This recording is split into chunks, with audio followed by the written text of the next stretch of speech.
안녕하세요. 저는 졸지에 한 아이를 홀로 키우게 된 이혼녀입니다. 저도 수많은 사연자들 중에 하나가 될 수 있는 사람이었다는 걸 여태 모르고 살았네요. 제가 겪은 불행에 대해선 저 또한 무지했고 안일했다는 걸 지나고 나서 후회를 하고 있습니다. 이혼을 한 지 얼마 되지 않아서 아직까진 남편의 빈자리가 느껴지긴 하지만 이것도 곧 적응이 되겠죠. 현재는 그 빈자리보다 남편의 실체에 대한 충격과 배신 때문에 일상 회복이 조금 더딘 편입니다. 어딘가에는 제 사정을 터놓고 정리를 끝내야 저도 마음을 다잡을 수 있지 않을까 싶네요. 그간 남편의 실체를 알기까지 오래 지켜본 것이 아니었고 정말 훅 스쳐가듯 해결이 나버린 일들이었어요. 제가 이혼을 마음먹기까지 얼마나 섬뜩하고 어처구니 없는 일을 당했는지 좀 들어봐 주셔요. 제게는 고등학생 때 만났다가 졸업하고 대학을 가면서 헤어진 첫사랑이 있었습니다. 풋풋했던 학생 때의 연애였고 성인이 되면서 자연스레 잊혀진 인연이기도 했죠. 대학 다니면서 또 취직을 하고서 내내 연애를 해왔던 저는 나이가 들수록 점차 가벼운 연애를 기피하게 되더라고요.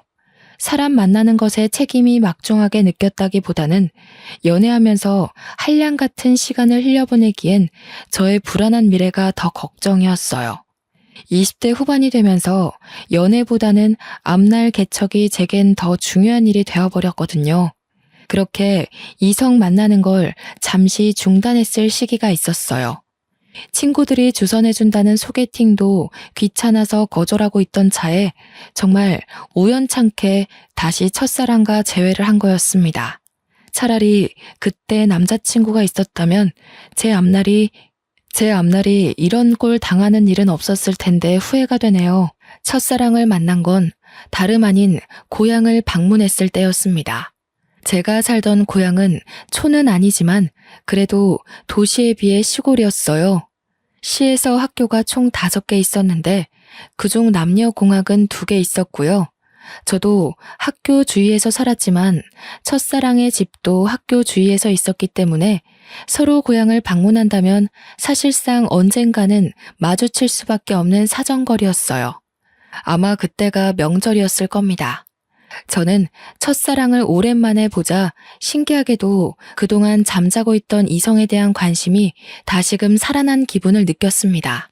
싫어서 헤어진 게 아니기 때문에 저희는 과거의 인연을 반기며 어색하게 인사를 나눴던 걸로 기억해요. 서로 예전 연락처가 그대로라서 휴대폰에는 늘 저장이 되어 있었거든요. 그래서 인사랑 간단한 안부만 묻고 헤어진 그날 밤, 명절날 밤 첫사랑한테서 술 한잔 하자고 연락이 왔어요. 고등학교를 졸업하고 서로 대학 생활을 응원하며 헤어졌던 저희는 그렇게 인연을 다시 시작하게 되었죠. 예전 인연인 걸 떠나서 어떻게 보면 고등학교 동창인 셈이기도 하잖아요. 다시 만났다 보니까 나눌 이야기도 많고 함께 그릴 어린 시절 추억도 꽤 많더라고요. 그 때문에 더 급속도로 가까워진 저희는 결혼을 약속하게 되었고 첫사랑이 제 남편이 되는 아름다운 결혼 과정을 만들었네요. 당시 남편은 보험 설계사로 활동하고 있었는데요. 나이가 30대 초반밖에 안 되었는데 실적이 나쁘지 않아 수입이 높은 편이더라고요. 그래서 저희는 신혼을 시작할 때부터 살림이 괜찮았고 넉넉한 상황에서 바로 아이 계획까지 할 수 있었습니다. 남편이 보험 쪽에서 그래도 꽤나 지위 있는 자리였다 보니까 출퇴근이 굉장히 자유로웠거든요. 근데 그게 제가 임신하기에 아주 적절한 환경이 되었어요. 부부가 둘 다 몸이 건강하다 보니 아이는 신혼생활 8개월 만에 바로 생겼어요. 어느 정도 신혼살림이 안정되게 만들어 놓고 바로 아이를 가질 셈이었죠. 피임을 한 번 안 했을 뿐인데 바로 임신에 성공한 저희는 정말로 기뻐서 양가 어른한테 자랑을 했고 배부르기 전에 양가 어른을 따로 찾아가 식사 자리를 따로 가졌습니다. 나는 당시에 너희 둘이 그런 인연이 있었다는 것도 몰랐잖니. 역시 부모가 자식을 다 안다고 해도 실상은 모르는 게 천지가 많네. 같은 고향 사람이 우리 며느리로 들어와서 내가 얼마나 마음이 편한지 모른다. 고향 사람과 결혼하는 게 좋지. 네 시애미는 멀리서 시집을 와가지고 가족도 없고 아는 사람 하나도 없는 곳에서 얼마나 고생을 했다고. 그걸 보는 내내 나도 마음이 안 좋았어. 그래서 며느리는 똑같이 만들고 싶지 않았거든. 사돈댁이랑 우리 집이랑 한 다리 건너 있으니 얼마나 좋아. 시댁에서도 친정에서도 저와 남편은 환영을 받았습니다. 특히나 시댁이랑 친정이 저희가 지연 관계라고 했을 때 정말 좋아라 하시더라고요. 명절 때 집에 방문하면 고생 안 하고 왔다 갔다 할 수 있겠다면서 말이죠. 시모는 언제 한번 제게 따로 전화해서 남편을 잘 부탁한다고 자기 아들이 저에 비해 많이 부족하다고 했는데요. 시모가 그렇게 저를 위해주는 마음이 제게 더 안정감을 주었습니다. 신혼 첫 출발 때만 해도 결국 돌고 돌아 만난 인연과 참 잘 만나서 결혼을 했다고 생각을 했었어요. 당시에는 남편과 운명적으로 시작한 만남이 너무 신기해서 혹시라도 우리가 만나지 못했더라면 이런 행복도 못 누리고 지나쳤을 기회였겠지 싶은 생각도 들 만큼 좋았습니다. 남편도 매번 저더러 역시 가슴속에 남는 사랑은 첫사랑밖에 없다면서 저와 결혼한 걸 무척 행복해했어요. 남편과 저는 우리 아이 건강하게 낳아서 아이한테도 우리가 느끼는 행복을 꼭 전해주자고 다짐을 굉장히 많이 했습니다. 저는 차차 산모에 대한 몸가짐을 하기 위해 직장에다 육아휴직을 냈고 집에서도 이런저런 임신 정보나 육아 지식을 많이 공부하며 지냈어요. 남편은 제가 임신한 기간 동안 정말 많이 신경을 써줬는데 덕분인지 저는 내내 마음이 편했습니다. 명색이 산모인데도 입덧 한 번 하지 않고서 다른 산모들에 비해 나름 편하게 보냈죠. 출산 과정에서도 남편이 저보다 더 긴장한 채 아이를 기다렸다고 들었습니다. 간호사가 나중에 말해줬는데 제가 출산하느라 고비를 넘기고 있을 때 남편이 울었다는 거 아니겠어요? 그 때문에 힘들었던 과정 싹 잊히고 웃음만 나왔네요. 임신과 출산 정보 때문에 인터넷 검색을 하다가 알게 된 건데 어떤 남편은 태어난 아이를 바로 보고 정이 떨어지기도 한다더라고요. 또 출산을 한 아내가 더 이상 여자로 안 보인대요. 솔직히 그런 고민 글들을 보았을 때 지레 겁이 났습니다. 아이를 가진 건 너무 기쁜 일이지만 남편의 마음이 변할까봐 걱정도 많이 되었어요. 그런데 괜한 고민이었더라고요. 제 남편은 태어난 아이를 바로 안아보면서 너무 사랑스러운 눈으로 바라보았고 저더러 수고했다고 땀으로 범벅된 저를 한참이나 어루만지며 머리카락을 정리해 주었습니다. 또 하나 마음에 걸리는 게 있다면 남편이 그토록 원했던 딸이 아니라는 게 좀 걸렸어요. 남편은 결혼하기 전부터 딸을 갖고 싶다는 말을 종종 얘기하곤 했었는데요. 대부분 첫째라면 대부분 아들 낳고 싶어 한다는 말도 많이 들었거든요. 그런데 남편은 희한하게 딸을 좋아하더라고요. 요즘엔 딸이 최고라면서 자기 주변에 결혼한 친구가 있는데 친구 딸이 친구한테 애교 부리는 거 보고 그렇게 끔뻑 죽겠더랍니다. 아들은 애교가 많아도 엄마한테나 부리지 아빠한테는 잘 안 부린다고 하네요. 그래서 회복실로 돌아온 저는 남편과 둘만 공간에 남겨졌을 때 혹시나 하고 물어봤어요. 자기 딸 원했는데 많이 아쉽겠다. 솔직히 애 성별 처음 알았을 때 실망하긴 했지. 괜찮으니까 말해봐. 나도 자기처럼 딸에 대한 아쉬움이 있어서 그래. 무슨 소리야. 물론 자기 닮은 딸 갖고 싶었던 건 맞지만 내가 저렇게 예쁜 아들을 두고 어떻게 실망을 해. 딸이야 둘째나 셋째로 또 만들면 되는 거고. 지금은 그저 민우가 너무 예뻐서 딸 생각 전혀 안 나. 남편은 벌써부터 휴대폰으로 아들 물건 쇼핑한다고 저한테 이것저것 물으며 정신이 없었습니다. 다행이었어요. 남편이 제가 임신 소식을 알렸을 때부터 딸 소리를 입에 달고 다녀서 당연히 실망했을 거라고 생각했거든요. 생각해보면 제 생각이 어렸던 거죠. 세상에 어느 부모가 자기 원하는 성별의 아이가 안 태어났다고 실망을 하겠습니까? 남편을 보는 제 마음이 너무 작은 그릇이었나 봅니다. 어느덧 아이가 3살이 되고 아들이 어린이집을 가게 될 시점에 제가 직장에 복귀를 하려고 했습니다. 그런데 남편이 무슨 소리 하냐면서 긋고 말리더라고요. 벌이가 아쉬운 것도 아닌데 왜 벌써 일하려고 해? 돈은 내가 뼈 빠지게 벌어올 테니까 당신은 당신 몸이랑 아이 생각만 해. 이때만 해도 제가 전생에 무슨 큰 공을 세웠길래 이리 훌륭한 남편을 얻게 되었는지 하늘에 감사할 따름이었습니다. 남편은 그동안 제게 신경을 쓰느라 고객 관리에 소홀할 수밖에 없었는데 그걸 몰아서 처리하느라 갑자기 바빠졌어요. 남편 출퇴근이 되게 자유롭다고 말씀드렸잖아요. 그 때문에 남편은 오로지 고객 시간에 맞춰주느라 자정돼서 집을 나서기도 했습니다. 아이가 어린이집을 다니면서부터 남편이 유독 자정부터 새벽을 들락날락거리다가 아침에 기절하는 경우가 많았어요.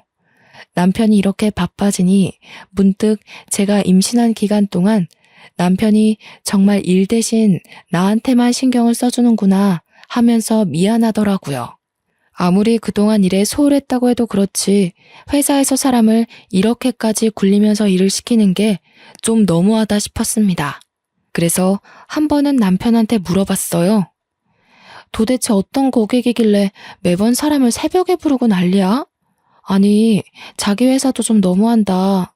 그래도 대한민국 복지 요즘 괜찮아지고 있는 실정인데 무슨 이렇게 밤낮 없이 사람을 뛰게 만들어. 아, 몰라. 진짜 피곤한 사람이야. 그동안 일 게을리했으니까 벌 받는 게 마땅하지. 내가 또 좀 잘하는 보험사야? 당신 남편이 고객한테 얼마나 인기 많은 직원인지 모르지? 당신이 무슨 돈 버는 기계도 아니고 어떻게 조정 안 돼? 아무리 그래도 사람이 새벽엔 잠을 자야지.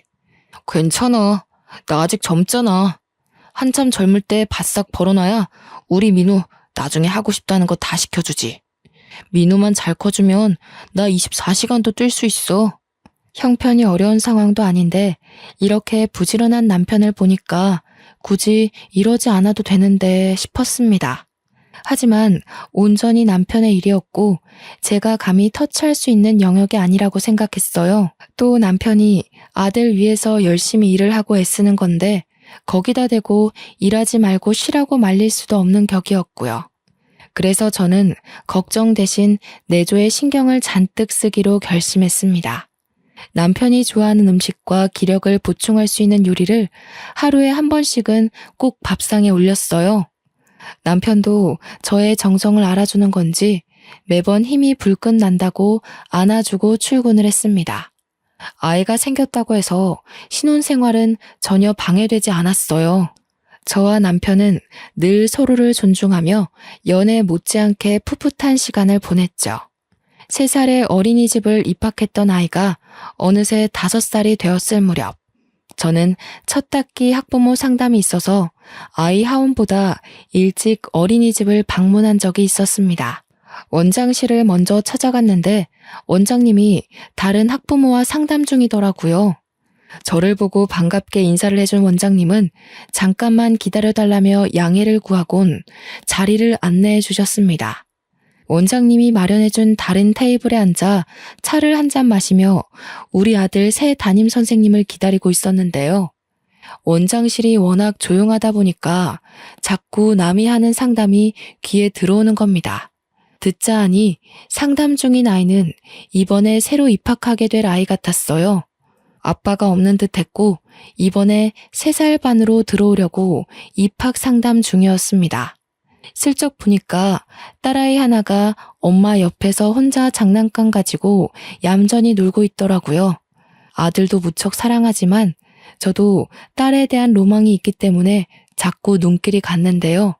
그러다 아이랑 눈이 마주쳤는데 아이가 동그란 눈으로 저를 한참이나 쳐다보더라고요. 양갈래하고서 분홍색 체육복을 입고 있는 딸아이가 너무 귀여워서 손인사를 해줬더니 아이가 쑥스러워하며 모른 척하다가 다시 저한테 관심 주기를 반복했습니다. 아들만 있다 보니까 딸이 어떤 느낌인지 참 궁금했는데 확실히 아들과는 또 다른 두근거림이 있더군요. 저는 테이블 위에 있는 토끼 볼펜으로 그 아이를 유혹했고 딸아이는 한참 제게 관심을 두고 있다가 곧 의자에서 내려와 제게 다가왔습니다. 정확히는 제가 들고 있는 볼펜에 관심이 있었던 거겠죠. 저는 가까이 다가온 그 아이를 안아서 무릎에 앉히며 토끼 볼펜을 쥐어줬어요. 아이고, 너무 이쁘게 생겼다. 엄마가 머리 묶는 솜씨가 좋구나. 어쩜 이렇게 복숭아같이 예쁠까? 우리 아가는 이름이 뭐예요? 제 말에 아이는 토끼 볼펜에만 신경을 두면서 민주라고 대답했습니다. 벌써부터 말도 곧잘하는 게 딱 봐도 똑 부러진 아이로 클 것 같더라고요. 민주라. 제 아들 이름이 민우이다 보니까 같은 민돌림이라는 생각에 더 정감이 갔어요. 민우라는 이름은 제 이름이 지민이고 남편 이름이 주우인데 저희 이름 끝자리만 따서 만든 이름이거든요. 만약 둘째, 셋째까지 낳게 된다면 남편이 제 이름을 따서 민자 돌림을 하자고도 했습니다. 그런데요, 민주를 계속 구경하고 쓰다듬다 보니까 문득 오묘한 기분이 들기 시작하더라고요. 민주라는 이름 때문에 막상 우리 아들 생각이 나서 아들 얼굴이 같이 떠올랐는데요. 좀 착각일지 모르겠으나 어딘가 모르게 이 딸아이와 우리 아들이 좀 닮은 것 같은 느낌이 드는 거 아니겠어요? 물론 세상에 비슷한 아이 많으니까 그러려니 하려 했습니다. 애들은 자라면서 얼굴이 달라지니까요. 하지만 그게 한번 신경 쓰이기 시작한 후로 저도 모르게 상세히 민주 이목구비를 뜯어보게 되었는데 쌍꺼풀 없는 눈매도 그렇고 콧볼 모양도 그렇고 한쪽만 보조개가 들어가는 것도 그렇고 왠지 먼 사촌이라고 해도 사람들이 수긍하겠다 싶은 거 있죠. 원장님과의 상담이 끝났는지 민주의 엄마가 아이를 찾다가 곧 제품에 있는 아이를 보고서 죄송하다고 사과를 하며 애를 데려갔습니다. 아니에요. 민주가 너무 귀여워서 제가 불렀는걸요. 애가 어쩜 이렇게 이쁜지 모르겠어요. 저도 딸 하나 낳고 싶었는데 민주 보니까 더 그러네요. 이번에 입학하시나 봐요? 네. 제가 둘째를 가졌는데 그럼 첫째를 제대로 봐주기 어려울 것 같아서요. 웬만하면 5살쯤에 어린이집 보내고 싶었는데 애 아빠가 출장이 잦아서 안 되겠더라고요. 아빠가 없는 줄 알았는데 그게 아니라 기러기 가장인 것 같았어요. 하마터면 실수를 할 뻔했지 뭡니까. 그렇게 민주 엄마와 간단히 안면을 트고서 저도 상담을 마친 뒤 우리 아들과 같이 하원을 했습니다. 아들한테 떡볶이 한 컵을 사주고 집에 들어갔는데 도착하자마자 신발장 앞에 있는 남편과 마주쳤어요. 남편이 집에 있는 줄도 몰랐습니다. 깜짝 놀라서 언제 왔냐고 어디 가냐고 하니까 업무용 태블릿을 깜빡해가지고 집을 지나가는 길에 잠시 들러서 챙겨간다고 왔다네요. 그러고는 바빠서 얼른 가봐야 된다고 하길래 조심해서 가라고 저도 급히 배웅을 했죠. 그 와중에도 아들 바보인 남편은 아들이 주는 떡볶이까지 한 입 먹고 나갔습니다. 남편 바쁜 거야 우리 아들이 어린이집을 다니기 시작할 때부터 그랬으니까 그러려니 생각하고 넘겼어요. 그러나 바로 그날 저녁 남편이 친구 아버지 상 때문에 집에 못 들어갈 것 같다고 빈소에서 바로 출근해야겠다면서 먼저 자라고 하더군요. 친했던 친구의 아버지 상인데 결혼한 친구도 아닌데다가 외동이라서 친구 혼자 빈소를 지켜야 된대요. 그래서 남편이랑 다른 친구들이 도와주기로 했다고 합니다. 그랬구나. 당신 오늘도 얼마 못 자고 출근했잖아. 무리되지 않게 시간 나면 눈 좀 붙여. 친구분들이랑 돌아가면서 도와줘도 되니깐. 잠도 못 자고 출근하다가 혹시 졸음운전으로 사고 날라.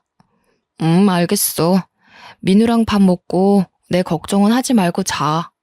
혹시나 집에 들릴 수 있으면 들어갈게. 참, 민우가 동물원 가고 싶다고 하더라고. 이번 주말에 시간 빼놓을 테니까 당신도 알고 있어. 가정도 챙기고 자기 마누라도 아들도 잘 챙기는 남편이라 저 또한 남편의 안위가 늘 걱정인 사람입니다. 남편의 친구라는 사람은 저도 모르는 사람이 아니었기 때문에 더더욱 마음이 갔고 남편의 자처를 이해할 수 있었어요. 그래서 저도 그 전화를 끊고 내내 마음이 안 좋았죠. 왜냐면 아버지 상을 당한 남편 친구는 예전에 한번 남편이 친구들 만나 술 마시고 뻗는 바람에 만난 적이 있었거든요. 혹시 또 언제 무슨 일이 생길지 몰라서 제가 그때 그 친구와 연락처를 주고받았었어요. 그때 몇 번 안면 트고 말을 텄던지라 막상 저 또한 아버지 상을 모른 척하는 게 솔직히 마음에 걸렸습니다. 몇 번을 고민 끝에 바쁠 테니 문자라도 남길까 싶어 결국 연락을 했는데요. 그런데 생각보다 빨리 날라온 친구의 답장에서 저는 한동안 머릿속이 텅 비어졌습니다. 남편 친구가 전혀 제 말을 이해하지 못하는 거 아니겠어요? 저한테 영문 모르는 답장을 잔뜩 보내더니 오히려 제 말에 남편 친구가 놀라서 전화를 걸어오지 뭡니까? 아버지 상이라뇨? 제 아버지 돌아가신 지가 언젠데요. 어디서 갑자기 그런 말을 들으셨어요? 설마 형준이 그 자식이 그래요? 당황한 저는 남편 친구에게 말을 버벅대며 상황을 설명해 주었습니다. 그랬더니 남편 친구가 오히려 당황하면서 나중에 다시 전화 주겠다고 끊어버렸어요. 그러곤 시간이 지나도 연락이 안 왔습니다. 혹시나 싶어 남편한테 전화를 걸었더니 통화 중이더라고요. 한참 나중에 남편 친구에게 날라온 문자에는 제 남편이 자기 아버지 상이 아니라 다른 친구 아버지 상을 착각해서 말한 것 같다는 내용이 나열되어 있었습니다. 얼마나 정신이 없으면 이런 걸 헷갈릴 수 있는 건가요? 남편의 착각이 이해되지 않아서 남편 친구 문자에 답장을 못하고 있었으나 결국엔 믿을 수밖에 없었습니다. 제가 이걸로 물고 늘어지면 상을 당한 친구의 입장도 난처할 거 아닙니까? 친한 친구의 아버지가 돌아가신 거니까 정신이 없었을 수도 있겠다 생각하며 그렇게 최대한 애써 이해하는 쪽으로 마음을 다잡고 있던 중이었습니다. 그때 아들이 태블릿 하나를 들고 오면서 게임 틀어달라고 졸랐는데요. 그 태블릿은 남편이 업무 볼 때 늘상 들고 다니는 거였어요. 저는 남편 친구한테 죄송하다는 문자를 쓰다 말고 놀라서 아들을 잘 설득해 태블릿을 다시 빼앗았습니다. 그런데 남편이 분명 낮에 태블릿 챙겨간다고 집에 들렸지 않습니까? 어째서 이게 아들 손에 있는 걸까요? 남편이 쓰는 태블릿은 이거 하나인 걸로 알고 있는데 남편이 집에서 챙겨갔다는 기계는 뭘까요? 그날따라 이해 안 되는 남편의 태도가 많았습니다. 때마침 번쩍하고 켜진 태블릿 화면에는 저는 깜짝 놀라고 말았습니다. 웬 아이 얼굴이 있었는데요. 당연히 그 사진의 주인공은 우리 아들이었어요. 그런데 제가 놀랐던 건 잠금 화면이 아니라 내부 화면이라는 거죠. 손가락으로 살짝만 건드려도 잠금 화면이 넘어가는데 남편은 귀찮아서 기기에 잠금을 걸지 않거든요. 그렇게 쉽게 잠금 화면을 열고 다시 들어갔더니 우리 아들이 아닌 웬 어린 여자아이의 사진이 담겨 있는 겁니다.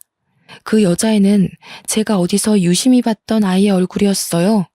바로 낮에 원장실에서 봤던 민주라는 딸아이였죠. 이 아이 사진이 왜 여기 있을까는 제게 긴 고민이 되지 않았습니다. 민주 사진을 보자마자 민주의 얼굴이 다시 떠올랐는데 왜 그렇게 정감이 가고 익숙한가 했더니 우리 아들이 아닌 제 남편과 이목구비가 똑 닮은 거 아니겠습니까? 그걸 깨닫는 순간 제 머릿속 회로는 남편의 모든 모습을 의심하기 시작했고 온몸의 털이 바짝 솟았습니다. 대체 이게 무슨 의미일까요? 왜 제 남편과 이 여자애가 닮았으며 왜 남편 태블릿에 이 딸아이의 사진이 저장되어 있는 거죠? 민주는 저도 낮에 어린이집에서 본 게 처음이었어요. 남편이 민주 사진을 갖고 있다는 건 저보다 더 먼저 민주를 알고 있어야만 가능한 일이지 않습니까?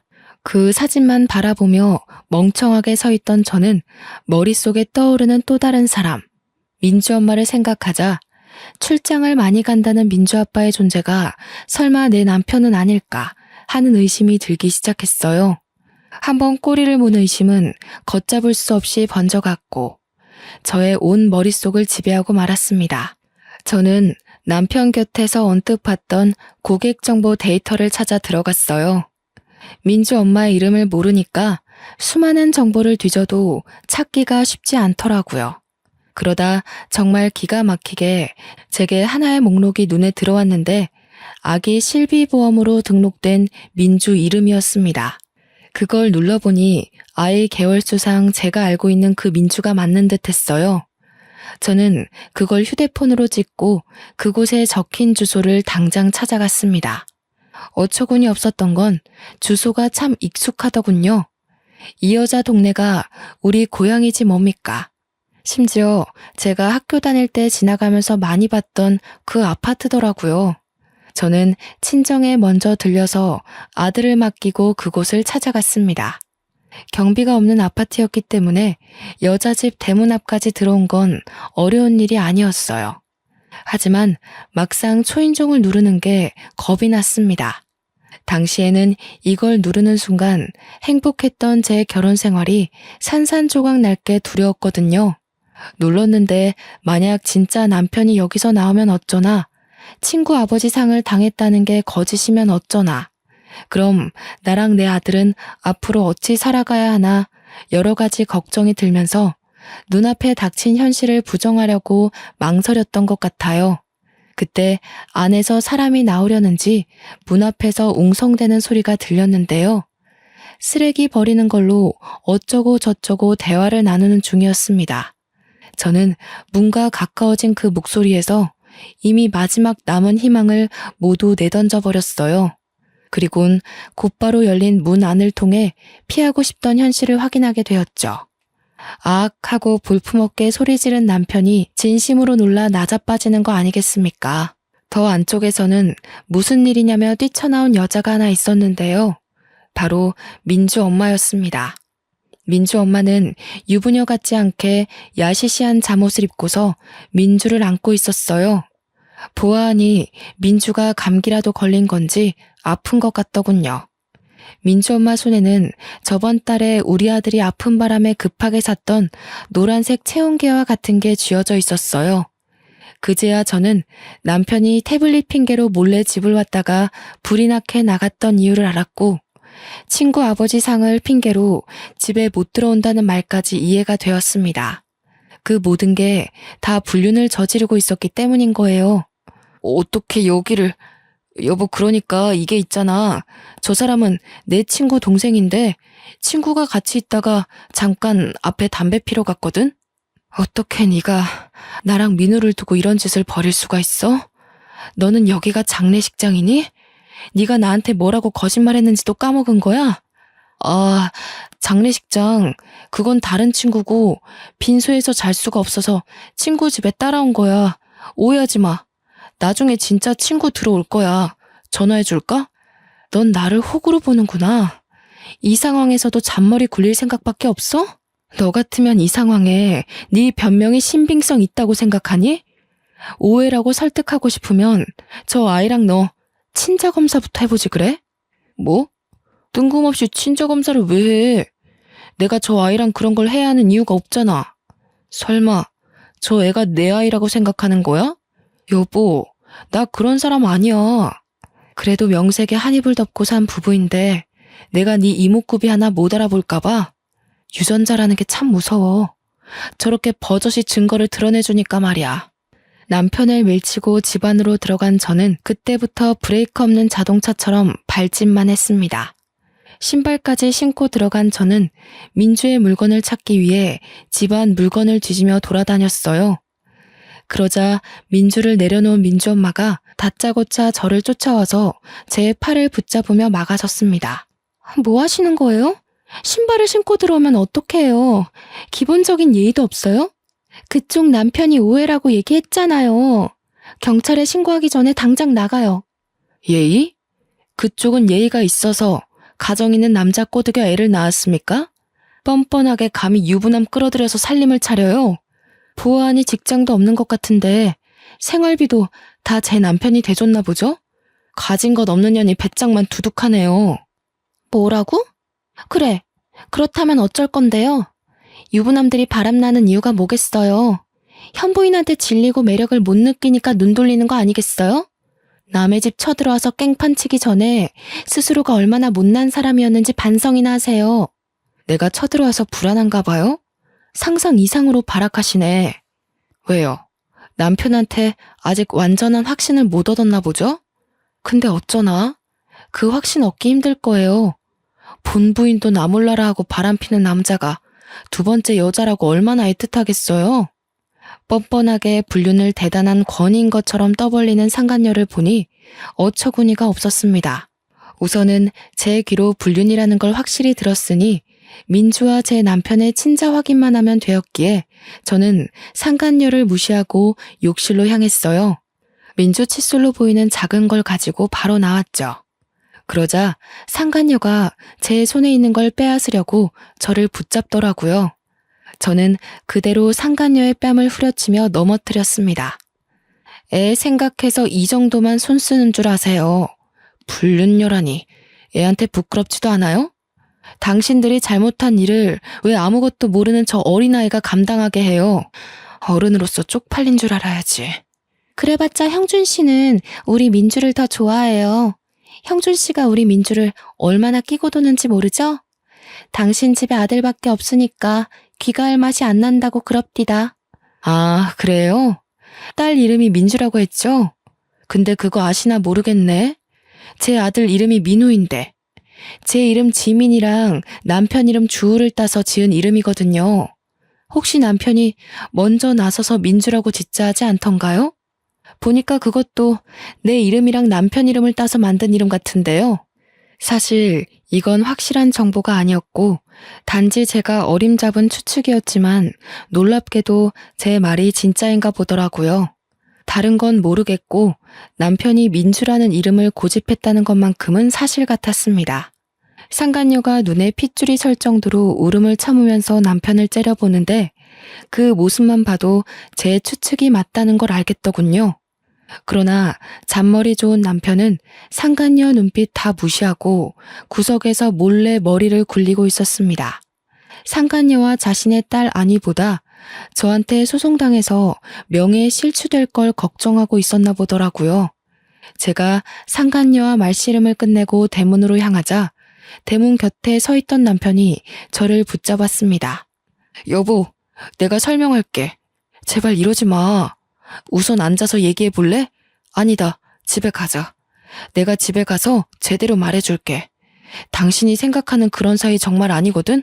응? 현장이 다 발각된 상황에서 어처구니 없게도 남편이 상간녀를 외면하는 작전을 펼치는 거 아니겠습니까? 저는 그대로 남편 머리채를 잡아당겼고 머리카락을 몇 개를 잔뜩 뜯어냈습니다. 여기서 저 아이가 네 자식이라고 판정나는 순간 너는 인생 쪽날 각오해. 내가 무슨 수를 써서라도 네가 지금 누리고 있는 모든 걸 망가뜨려 놓을 거니까. 그대로 집을 나가려는데 남편이 계속 저를 붙잡으면서 이젠 무릎을 꿇고 사정하기 시작하더라고요. 그걸 상간녀가 나서서 남편을 제지했습니다. 그만해요, 형준 씨.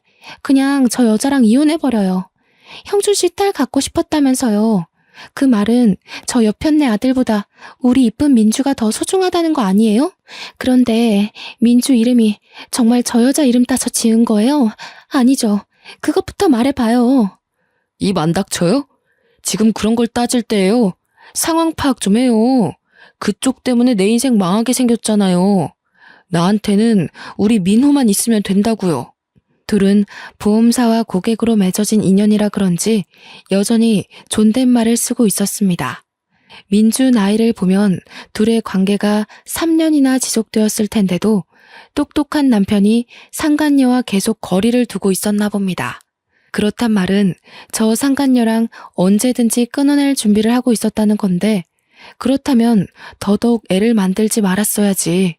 불륜 과정에서조차 무책임했던 남편이 더없이 형편없게 느껴지더군요. 저는 다리를 잡고 안아주는 남편과 상간녀 때문에 신경질이 나서 신발장에 내버려진 쓰레기를 주웠습니다. 쓰레기 봉지를 잡아 뜯어서 둘에게 냅다 뿌려주고 집을 나왔어요. 모든 걸 지켜보면서도 울음 한 번 안 터뜨리던 민주와 마지막으로 눈이 마주쳤던 것 같은데 그 어린 딸아이가 놀랐겠지만 어쩔 수 없었네요. 그렇게 진행한 친자검사에서 역시 민주는 제 남편의 유전자를 받은 게 맞다는 결과를 받았습니다. 그걸 토대로 저는 그대로 이혼소송과 상간녀 소송을 시작했어요. 남편이 입대기 전에 제가 먼저 양가 부모들께 이혼 사유를 밝혔는데요. 친정 쪽에서는 남편의 두 집 살림에 대해서 노발대발 화를 냈고 시댁 쪽에서는 저한테 하염없이 사과만 하시더라고요. 시댁의 저 자세를 보고서 아들 하나 잘못 둔 탓에 시부모가 괜히 노후에 고생한다고 생각했네요. 우리 아들이 부족하다 했는데 결국 너한테 그런 몹쓸 짓을 했구나. 애미 된 사람으로서 참 부끄럽고 면목이 없다. 그래도 민우를 두고 너희가 어떻게 갈라서니? 그 어린 것이 무슨 죄가 있어서 부모를 잃어야 돼. 저도 민우 때문에 생각 많이 해봤는데요. 어머님 생각도 일리가 있지만 한편으론 그런 아빠가 있다는 게 오히려 민우한테 상처가 될 수도 있는 거잖아요. 어머님 아버님께서 저한테 잘해주신 거 압니다. 그래도 대놓고 저를 농락한 남편을 어떻게 믿고 살겠어요. 같은 여자로서 어머님이 제 마음 헤아려 주실 거라 생각할게요. 그날을 마지막으로 저는 시부모에게 오는 연락을 한 통도 받지 않았습니다. 가끔씩 문자로 손주 사진이라도 좀 보내달라고 부탁하시는데 그 연락마저 안 받고 있어요. 그리고 제가 소송한 뒤로 남편은 제대로 몰락하기 시작했는데요. 이미지 중요한 보험회사에서 남편의 불륜 사실은 손바닥으로 하늘을 가리는 수준이었고 남편 때문에 그 회사가 불륜 회사로 낙인 찍히는 바람에 결국 남편은 해고를 당했습니다. 상간녀도 진짜 남편 친구의 동생이었던 건지 남편이 아닌 남편 친구가 저한테 연락이 와서 제발 소송 취하해달라고 부탁을 하지 뭡니까? 자기가 여동생 교육 똑바로 시키겠다고 집에 형편이 어려워서 위자료 내려면 빚까지 내야 된다고 하더라고요. 제가 소송을 취하해주면 그 상간녀는 평생 반성도 안 하고 제 욕만 하면서 살 거 아닙니까? 남편도 빼앗겨, 아이 아빠도 빼앗겨, 가정도 빼앗겨. 이 상황에 돈이라도 챙겨야 되지 않겠냐고 욕심내는 사람 따로 있고 호구 잡히는 사람 따로 있냐고 했더니 남편 친구가 아무 말도 못하는 거 있죠. 한날은 신혼집에 마지막 짐을 정리한다고 방에 있었는데 바깥에 혼자 있는 줄 알았던 아들 쪽에서 어떤 말소리가 들리더라고요. 나가봤더니 남편이 제 아들 앞에 무릎을 꿇고 있는 거 아니겠습니까? 뭐 하는 거야, 애 앞에서? 당장 그만 못 둬? 우리 이러는 게 뭐 자랑이라고 애까지 신경 쓰게 만들어. 애가 5살이라도 알 건 다 안다는 거 몰라? 내가 어리석었어. 딸이 좋아서 그랬던 게 아니야. 그냥 나도 모르게 마음이 흔들렸어. 그렇다고 너한테 마음이 식은 게 아니라 나는 여전히 너 좋아하는데 몰라. 왜 그랬는지 모르겠어. 왜 그랬는지 모르겠는 그 마음이 당신 본성이라는 거야. 당신은 지금 아니더라도 언제든지 눈 돌렸을 사람이고 나도 민우도 그런 남편, 그런 아빠는 필요 없어. 마지막 짐을 담은 캐리어를 끌고서 아들을 데리고 그냥 집을 나와버렸습니다. 짐을 다 챙긴 건 아니었어요. 그렇다고 대단한 물건을 두고 온 것도 아니라서 미련 없이 나와버렸네요. 아들한테는 저와 남편이 이렇게 갈라서고 부딪히는 모습 최대한 안 보여주려고 했는데 혹시나 아들에게 큰 트라우마로 남는 건 아닐지 걱정이 되더라고요. 앞으로 이혼 가정의 아이는 어떻게 키워야 잘 키울 수 있을지 많이 공부해야 될 것 같습니다. 그렇게 저는 잔뜩 받은 위자료와 재산을 챙겨 아들 데리고 친정으로 갔어요. 참, 제가 유치원에 가서 우리 아들 퇴소 처리를 할 때 상간녀에 대해서도 원장님께 알려드렸거든요. 원장님이 깜짝 놀라시면서 마침 제가 오면 물어볼 게 있었다고 했는데요. 그렇잖아도 민주 어머님께서 아버님 전화번호라고 적어둔 연락처가 있었는데 희한하게 익숙한 번호더라고요. 그래서 찾아봤더니 민우 아버님 번호랑 똑같이 뭐예요. 저는 혹시 민우 아버님께서 번호를 바꾸시고 그 번호를 민주 아버님이 쓰시는 건가? 그런 생각까지 하면서 안 좋은 사실을 부정하려고 했거든요. 그랬군요. 정말 창피해서 고개를 들 수가 없네요. 원래 이런 사실은 소문 안 났으면 좋겠어요. 제가 민주 엄마 얘기를 해드린 건 혹시 민주 엄마로 인해서 다른 피해자가 생길까봐 그래요. 이미 민주 엄마가 입학 신청을 해버렸는데 제가 괜히 원장님 곤란하게 만들었죠? 곤란하긴요. 전혀 아닙니다. 용기 내서 말씀해 주신 거 감사해요. 괜히 묻어뒀다가 다른 학부모님들이 아시게 되면 그때 상황은 더 커지는 거잖아요.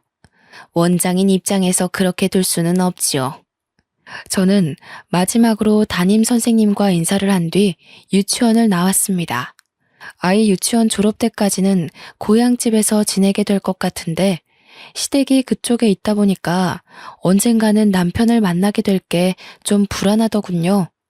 그렇다고 수십 년을 이곳에서 지낸 친정 부모더러 이사를 가자고 할 수도 없지 않습니까? 더군다나 부모님이 이 고향 지역에 굉장한 애착이 있으시거든요. 번잡한 시내가 싫어서 한적한 끄트머리 동네에 살고 있다는 걸 알기 때문에 고민이었죠. 그렇다는 고민을 언제 한번 친정 부모님께 말한 적이 있었는데 저는 그것에 대해 이사를 고집하고자 말씀드린 게 아니거든요. 그런데 친정 부모님께서 어느 날 아파트 한 채를 보고 오더니 팜플렛을 보여주는 겁니다. 저기 앞에 도성국에 넘어가는 언덕이 있지? 왜? 너 결혼 인사 왔을 때 공사 시작했었잖아. 거기 아파트 이번에 다 만들어졌는데 구조가 너무 예쁘게 생겼더라고. 그러니까 민우 걱정 때문에 종일 그렇게 앓지 말고 이사 가자. 너 민우 애비 때문에 내내 밥도 제대로 못 먹고 있잖아. 민우를 어떻게 할까 싶어가지고. 역시 엄마라는 존재는 전지전능한 게 분명하다고 느꼈습니다. 제가 힘들까봐 우리 아들을 신경 써서 봐주는 아빠한테도 고마웠지만 딸의 마음을 들여다봐주고 알아채준 엄마에게 무엇보다 든든한 기운을 받았어요. 제가 제 아들의 변화를 하나하나 유심히 관찰하는 저처럼 엄마도 자식인 저의 마음을 상세히도 지켜봤나 봅니다. 이사라고 해봤자 같은 동네였지만 저는 전 남편 집과 거리가 멀어지는 것만으로도 충분했어요. 원래 집에서 40분 걸리는 거리를 일부러 버스를 타고 이곳으로 오지 않는 이상 마주치긴 어려워진 셈이거든요. 그렇게 저는 본격적인 이사 준비에 들어갔고 거하게 받은 위자료와 본래 집 팔아 챙긴 돈 덕분에 새 집으로 옮기는 건 문제되지 않았습니다. 당분간은 제가 취직을 하고 자리를 잡기까지 고향집에서 지낼 생각이에요. 그때쯤이면 아이도 학교를 가게 되겠죠? 남편은 이사 가기 전에 저희 집을 찾아갔었는지 또 문자가 왔더라고요. 아직까지도 제발 자기 한 번만 용서해달라고 비는 중입니다. 사람이란 자고로 실수를 할 수밖에 없다고 하나 분류는 예외여야 되는 게 아닌가 싶어요. 손버릇, 술버릇, 바람버릇 이거 세 가지는 실수라는 말이 통할 수 없는 것들이라고 봅니다. 당연히 용서해줘도 안 되는 버릇들이고요. 저는 용기 있게 남편과의 연을 끊어가려 노력 중이지만 가끔씩 제가 과연 잘하고 있는 건가 흔들릴 때가 있습니다. 그래도 엄마라는 사람이 굳건해야 제 아들도 아빠 없다는 불안감 없이 씩씩하게 자라주겠죠. 그 유일한 생각이 저를 심지궂도록 힘을 주는 이유입니다. 정말 사연을 쓰면서도 당시의 잔상 때문에 몇 번이고 소름이 돋았습니다. 도대체 세상에는 얼마나 많고 다양한 불륜이 존재하는 걸까요? 제가 결혼하기 전 불륜 사연을 정말 많이 봤거든요. 남편이란 작자가 바람을 필 때 어떤 표정과 태도를 취하는지도 지나가는 식으로 봤었는데 역시 직접 당하는 순간 모든 게 백지 상태가 되어버리네요. 제가 지금까지 들려드린 불륜 사연, 저는 어디에서도 들어보지 못한 전개였는데 혹시 다들 비슷한 사연자 보셨을까요? 남편 닮은 애를 보고 불륜을 눈치채게 된 또 다른 사연자 이야기를 들은 적이 있다면 좀 알려주세요. 그 사람은 어떻게 대처를 하셨는지 문득 궁금합니다. 화가 나서 키보드를 마구 두들겼다 보니 어느새 인사말을 전할 때가 왔네요.